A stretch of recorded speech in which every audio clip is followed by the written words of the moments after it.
आइए, सुनिए, देखिए, समझिए सनातन सत्य।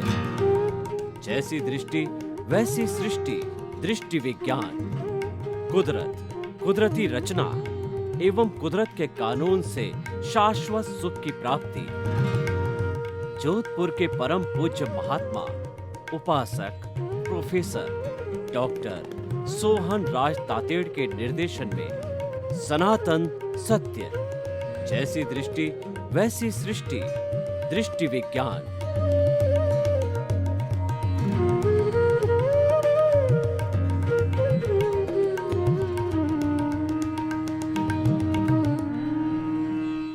चंदेषु निम्मलयरा आयचेषु अय्यं पयासैरा सागरवर गंभीरा सिद्धा सिद्धिं मम दिशन्तु, सिद्धा सिद्धिं मम दिशन्तु।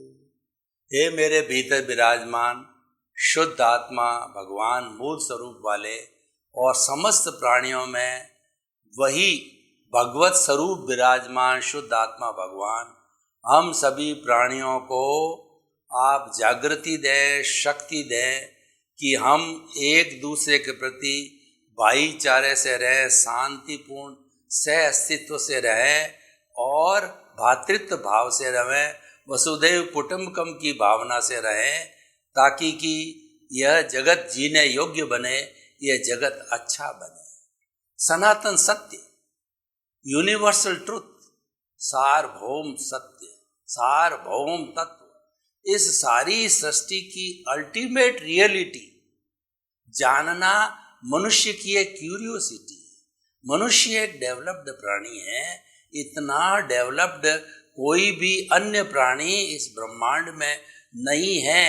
इसीलिए मनुष्य जीवन को अति दुर्लभ कहा गया है, क्योंकि जो मनुष्य है वो डेवलप्ड इंद्रियों वाला, डेवलप्ड मन वाला, डेवलप्ड बुद्धि वाला, डेवलप्ड चित्त वाला और डेवलप्ड आत्मा वाला है। तभी मनुष्य ही अगर प्रयास करे तो वो ब्लिस को प्राप्त हो सकता है, मुक्ति को प्राप्त हो सकता है, परमानेंट सुख को प्राप्त हो सकता है, मोक्ष को प्राप्त हो सकता है।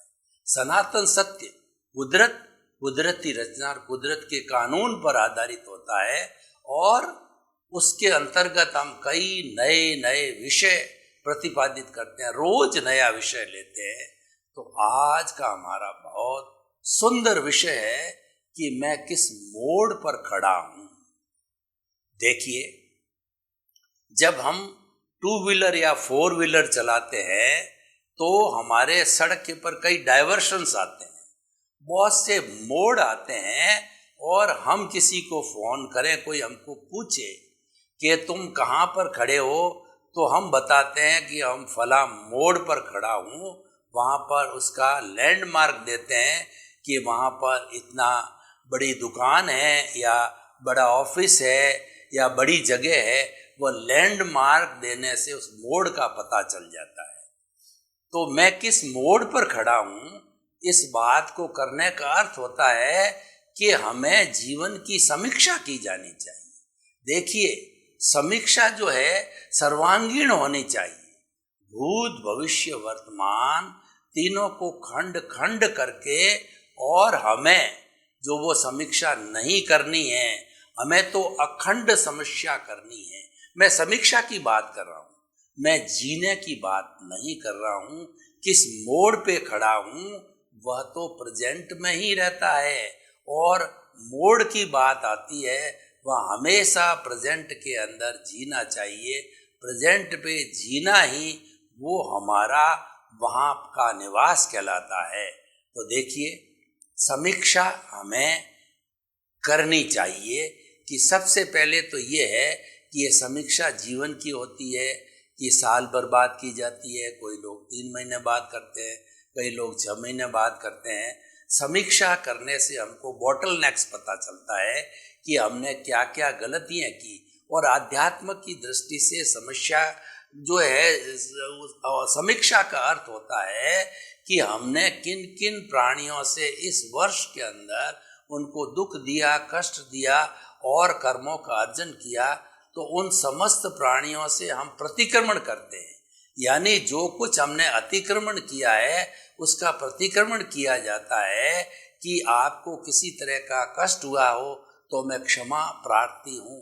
तो हम ये उसके साथ में ये प्रार्थना करते हैं प्रत्यक्ष अप्रत्यक्ष रूप से कि खामेमि सब्ब जीवे सब्बे जीवा खमंतु में मिट्टी में सब्ब भूएसु वेरंग मज्ज न केड़ई। यानी कि मैं आपको क्षमा करता हूँ, आप मुझे क्षमा करो। इस विश्व के अंदर सभी मेरे मित्र है, मेरा कोई भी दुश्मन नहीं है, मेरी सबसे मित्रता है। तो जब हम किसी को दुश्मन नहीं मानते हैं तो टू हैर इज ह्यूमन। इंसान गलती का पुतला है, काम करते करते गलती हो जाती है तो हमने तुरंत कह दिया सॉरी भाई साहब, खमत कामना मिच्छामि दुक्कड़म। इसका अर्थ हुआ कि उस समय तक का हमने अकाउंट क्लियर कर दिया।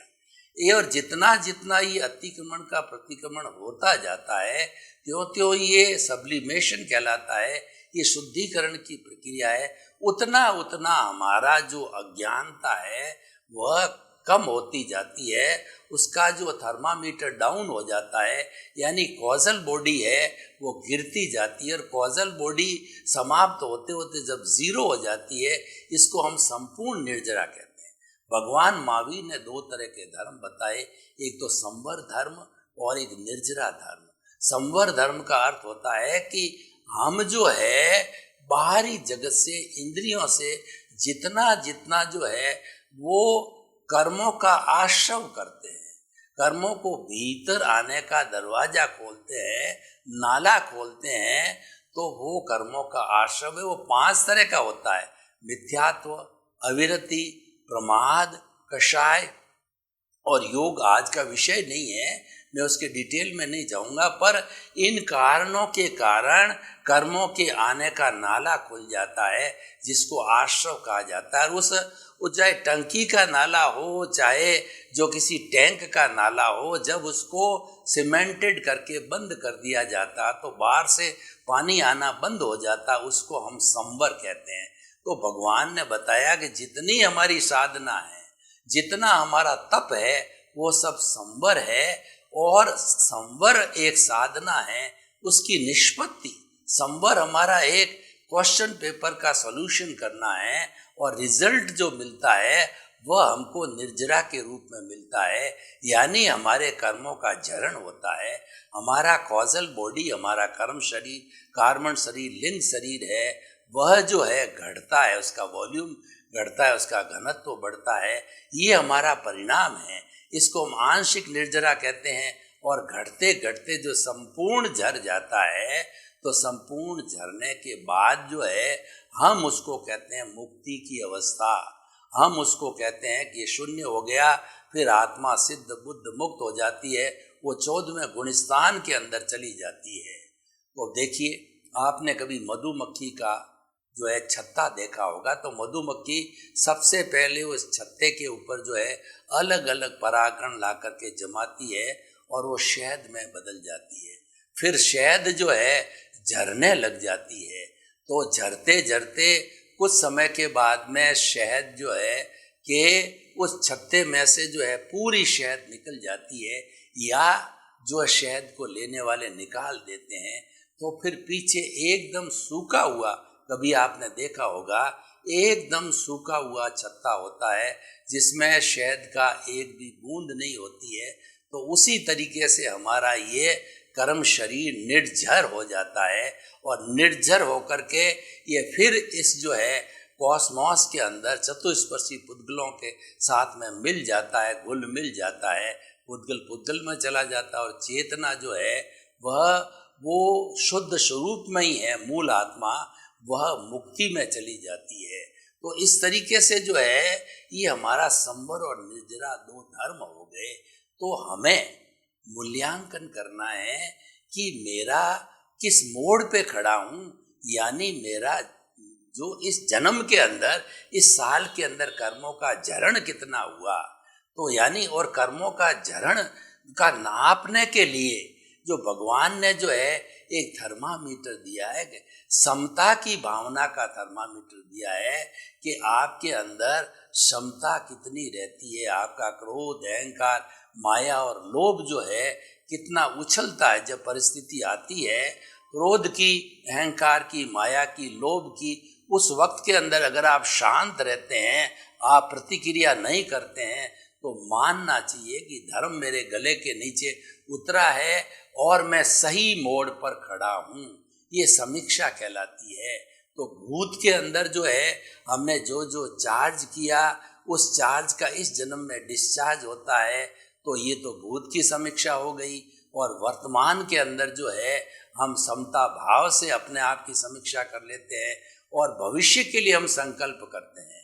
इस संकल्प को प्रत्याख्यान कहते हैं, यानी कि मैं इस जन्म के अंदर ये संकल्प करता हूँ कि किसी भी प्राणी को मन से, वचन से, काया से, करने से, करवाने से, अनुमोदने से किसी भी तरह का कोई भी कष्ट नहीं पहुंचाऊंगा, कोई अतिक्रमण नहीं करूंगा। ये जो प्रतिक्रमण का अतिक्रमण है उसका संकल्प किया जाता है। इसका मतलब ये है कि हम भविष्य के अंदर वो गलती नहीं दोहराएंगे। भूतकाल में हम गलती को लेके आए, वर्तमान में हमने करेक्शन दे दिया संवर करके, और उसका परिणाम निर्जरा चालू हो गया। जब हमने कर दिया, प्रत्याख्यान कर दिया कि आगे हम जो कॉजल बॉडी को नहीं बनाएंगे तो कॉजल बॉडी आगे नहीं बनेगी, इसका अर्थ ये हुआ कि नए भाव नहीं पड़ेंगे, और नए भाव नहीं पड़ने के कारण है धीरे धीरे मुक्ति की ओर प्रस्थान करते हैं। और हमको जब सम्यक दर्शन हो जाता है तो निश्चित तौर से किसी न किसी दिन हम मुक्ति को अवश्य जाएंगे। तो समय समय पर यह आप टेस्ट करते रहो कि मैं किस मोड़ पर खड़ा हूँ, मैं कितने पानी के अंदर हूँ, और इसका टेस्ट जो है बड़ा सीधा सा फॉर्मूला थर्मामीटर समता का है। तो व्यक्ति को समता डेवलप करनी चाहिए। अब हम समता कैसे डेवलप करें, उसके कुछ मैं आपको जो है प्रयोग कराना चाहता हूँ कि हमारे सांस की जो संख्या है उसको अगर हम घटा देते हैं प्रति मिनट, तो हमारा जो है समता भाव डेवलप हो जाता है। क्योंकि थ्योरी एंड एक्शन दोनों साथ चलने चाहिए। मात्र हमने सिद्धांत दिया और उसका एक्शन के लिए कोई प्रयोग नहीं कराया, तो वो थ्योरी है, वो अच्छे एक्शन की थ्योरी नहीं बनेगी, यानी कि वो क्रियान्विति नहीं हो पाएगी, वो एफिशिएंसी नहीं होगी। तो उस एक्शन को पूरा करने के लिए मैं आपको एक प्रयोग कराता हूँ कि समता भाव कैसे डेवलप होना चाहिए। तो आप आंखें कोमलता से बंद कर दीजिए और दोनों हाथ जो है वो ध्यान मुद्रा के अंदर रखिए।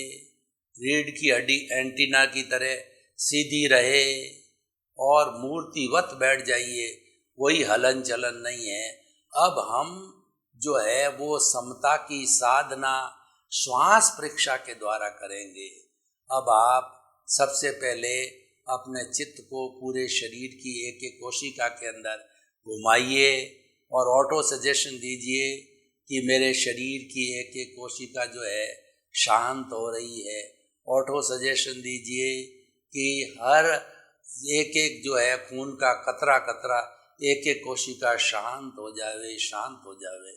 और अनुभव कीजिए मेरा पूरा शरीर शिथिल हो रहा है, कोई अकड़न नहीं, कोई जकड़न नहीं, कोई तनाव नहीं, कोई स्ट्रेस नहीं, कोई स्ट्रेस नहीं।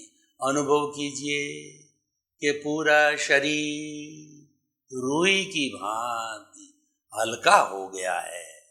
और अनुभव कीजिए कि मेरा शरीर अपने स्थान से जो वो 2 फुट ऊपर उठ रहा है। शरीर शिथिल, शरीर का एक एक कण शिथिल हो गया है। अब हम श्वास परीक्षा का प्रयोग करेंगे। नॉर्मल व्यक्ति आता जाता एक सांस कहलाता है, 16 सांस लेता है। अब हमें अभ्यास करना है कि 16 से घटा के श्वास की संख्या को 14, 12, 10 और 8 तक लाना है। उसके लिए श्वास को लंबा करना पड़ेगा। आप घड़ी लेकर के बैठ सकते हैं कि नॉर्मल व्यक्ति जब कोई मस्ती की अवस्था में होता है, वह बिना टेंशन होता है, तो वह 16 सांस लेता है। तो अब जो है सांस की संख्या को घटाने के लिए सांस को लंबा कीजिए। आप जो है सांस जब लिया जाए तो पेट फूलना चाहिए, सांस जब निकले तो पेट सिकुड़ना चाहिए। सांस को थोड़ा लंबा कीजिए। लंबा सांस आ रहा है, जा रहा है, श्वास शिथिल हो रहा है। लंबा गहरा समतल श्वास शिथिल हो रहा है, शिथिल हो रहा है। एक बार कीजिए, 2 बार कीजिए, 4 बार कीजिए। प्रैक्टिस करते करते श्वास को 10-15% जो है वह 10-15% लंबा कीजिए ताकि हमारे श्वास की संख्या घट जाए। अनुभव कीजिए सांस लंबा हो गया है और आँख खोल करके आप नाप सकते हो कि 1 मिनट के अंदर मेरे 16 सांस से घट करके 14-12 की स्थिति में आ गए हैं। तो मेरे श्वास की संख्या घटी है, घटी है, घटी है, घट रही है, घट रही है। अब आप दोनों आंखें खोल दीजिए। आपका प्रभु से वार्तालाप हुआ, प्रभु ने आपको आशीर्वाद दिया, वो आशीर्वाद आपकी हथेलियों पर आ गया। उस आशीर्वाद को 3 बार अपने सिर पर लगाइए। प्रभु का ये आशीर्वाद है, वो आप अपने सिर पर लगाइए।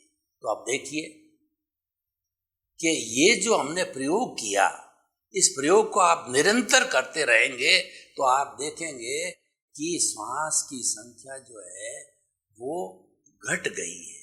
और मैं आपको निश्चित तौर से, मैं लगभग 30-40 साल से ये प्रयोग कर रहा हूँ, तो मैं आपको निश्चित तौर पे मेरे अनुभव के आधार पर बताता हूँ, अगर आपकी सांस की संख्या 10, 12, 8 पे आ जाती है तो कैसी भी परिस्थिति हो आपको क्रोध नहीं आएगा, अहंकार नहीं आएगा, माया छल कपट की भावना नहीं आएगी, लोभ की भावना नहीं आएगी। यह एक सटीक जो है हमारा एग्जाम्पल है, सटीक प्रयोग है। ये हमें निरंतर करते रहना चाहिए, उससे हमें समता की साधना आ जाती है। तो मैं किस मोड़ पर खड़ा हूँ ये नापने के लिए समता रूपी बैरोमीटर जो है वह हमें जो हर वक्त में साथ में रखना चाहिए। और हर जगह टेस्ट करो कि आपको अपनी पत्नी ने कोई उलझुलूल बोल दिया तो उस स्थिति के अंदर आपको क्रोध आता है या नहीं आता है।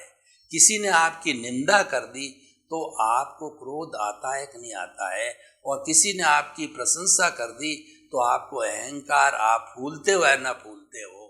ये जो है थर्मामीटर नापने का होता है।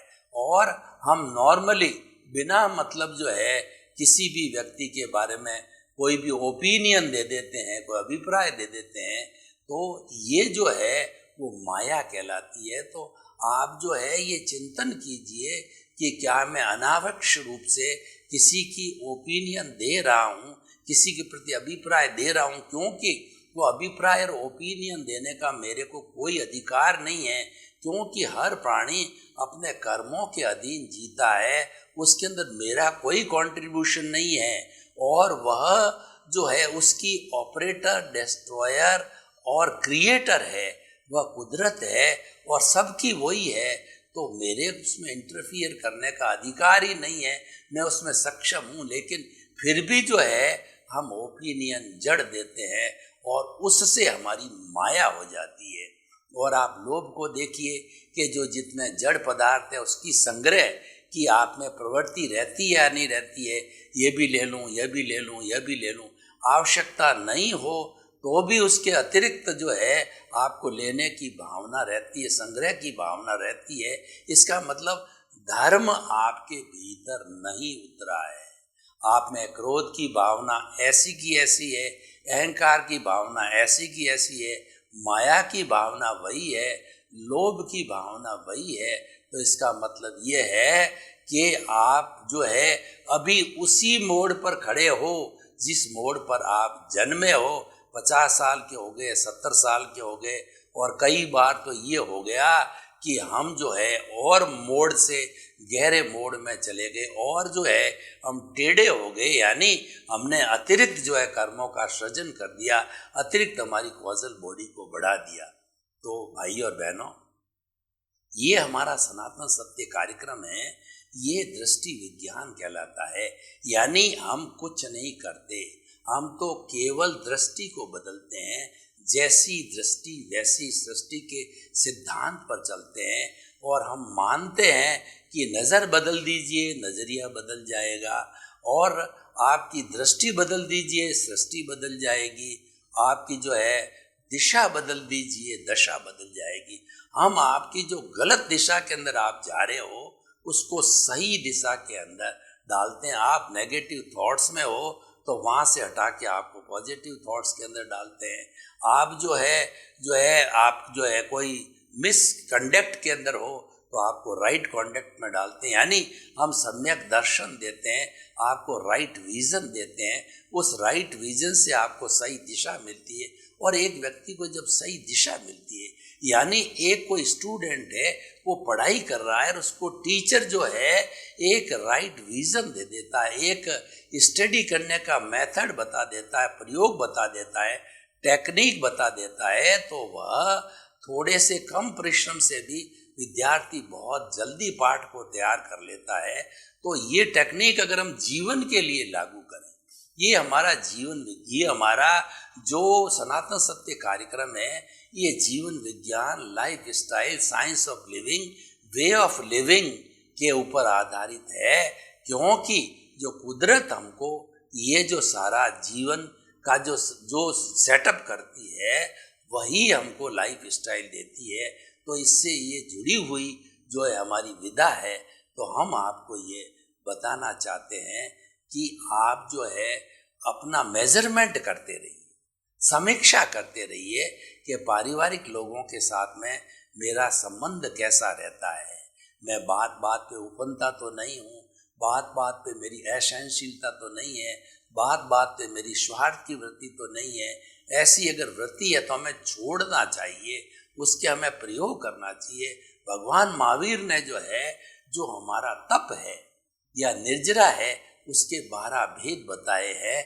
6 भेद तो जो है वो सारे बाह्य है जो कि हमको दिखाई देते हैं, और 6 भेद भीतरी जगत के हैं जो हम महसूस करते हैं।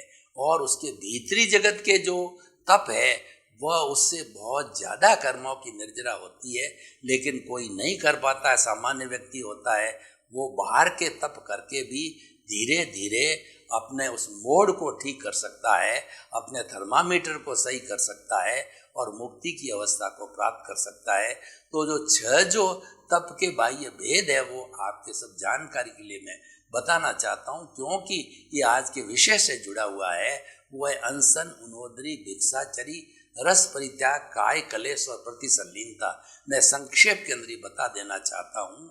सही करने के लिए हमें तप अवश्य करना पड़ेगा, क्योंकि सम्यक दर्शन, सम्यक ज्ञान और सम्यक तप जो है, ये जो चीज़ें हैं इसी से ही भगवान ने मुक्ति के 4 मार्ग बताए हैं। तो अनशन का अर्थ होता है कि उपवास करना, भोजन नहीं लेना, 1 दिन, 2 दिन, 4 दिन, 5 दिन और अधिकतर 6 महीने के। उन्नोदरी का मतलब जितनी हमारी भूख है, जैसे हमारी 4 रोटी की भूख है तो आपने 1 रोटी कम लिया, ये उन्नोदरी कहलाता है। भिक्षाचरी का मतलब आपके साधु के लिए ये होता है वो घर घर जा कर के थोड़ा थोड़ा भोजन लेवे, और गृहस्थ के लिए, अणुव्रती के लिए होता है उसके सामने 50 आइटम पड़े हैं तो उसको जो है अपना नियंत्रण करना है कि मैं 5 ही लूँगा, 10 ही लूँगा। ये उन्नोदरी भिक्षाचरी कहलाता है। और रस परित्याग, 6 तरह के रस होते हैं जो कि हमारा जैसे दूध, दही, घी, तेल और आपका जो है मिठाई विजय और आपके शहद, ये हमारे शरीर को बलिष्ठ करते हैं। तो इनमें से जो है हम कम का उपयोग करें, क्योंकि ज़्यादा अगर शरीर बलिष्ठ होगा तो कामुकता को प्राप्त हो जाएगा। तो हमें कामुकता की तरफ नहीं जाना, हमें ब्रह्मचर्य की ओर जाना है। तो हमें रस परित्याग करना पड़ेगा। और प्रतिसल्लीनता, ये हमारी इंद्रियां बाहर की ओर भटकती है, मनोरंजन करना चाहती है, तो हमें उसको आत्मरंजन की ओर लाना है, यानी हमें उसके भीतर की ओर मोड़ना है। तो जब ये भीतर की ओर मुड़ेगी तो जो है ये हमारा वो प्रतिसल्लीनता हो जाएगी।